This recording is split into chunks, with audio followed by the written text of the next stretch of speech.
Maslow, no, there's an important difference here. Maslow talks about self-actualization, and this is self-realization. Self-actualization, Maslow, incidentally, was also during the last years of his life very much inspired by Vedanta. And he had actually revised his pyramid, the hierarchy of needs, towards the end of his life. And finally, what he was talking about, the self-actualization he was talking about, was very similar to what we talk about in Vedanta.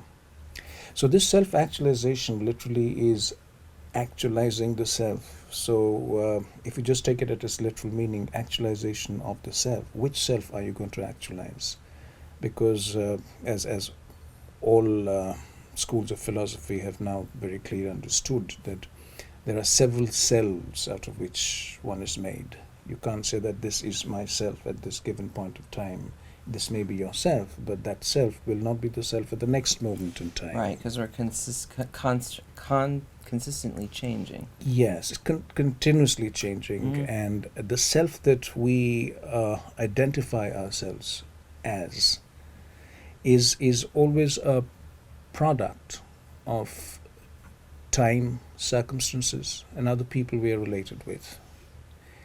So if you really were to look at it under a sort of a psychological microscope, you will see the self changing by the minute, like some prehistoric organism.